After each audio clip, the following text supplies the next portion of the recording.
Triple IT campus హెచ్ఆర్ల Srikakulam Srujan November 11th night around 11 ఆ టైంలో ఒక సీనియర్ వచ్చి ఒక రూమ్లోకి తీసుకెళ్ళి అక్కడ మొత్తం 8 మంది సీనియర్స్ కలిసి దారుణంగా కొట్టారు. అయితే ఇక్కడ స్టూడెంట్స్ ఏమని చెప్తున్నారంటే, పొద్దున ఎగ్జామ్ ఉంది, మేమందరం పడుకుని పోయాం, అతను జూనియర్స్ రూమ్కి వెళ్ళి పడుకున్నాడు, ఎమోషనల్గా లోగా ఫీల్ అయ్యి సూసైడ్ చేసుకున్నాడు అని చెప్తున్నారు.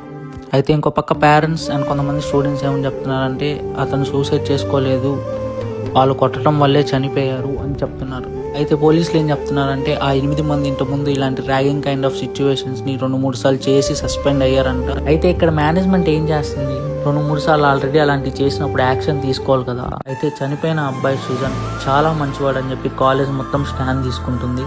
ముందు వరుసలో ఆడపిల్లలు నుంచొని ప్రొటెస్ట్ చేస్తున్నారు. అతనికి ఫిల్మ్స్ మీద, ఎడిటింగ్ మీద, డైరెక్షన్ మీద చాలా ఇంట్రెస్ట్ ఉందంట. చాలా మీమ్ పేజెస్కి కూడా ఎడిటింగ్ చేస్తాడంట. 8 మంది మీద ST/SC atrocity case and ragging case ఖచ్చితంగా పెట్టాలి. వాళ్ళ వల్లే చనిపోయారని తెలిస్తే ఖచ్చితంగా చట్టపరంగా శిక్ష వేయాలి.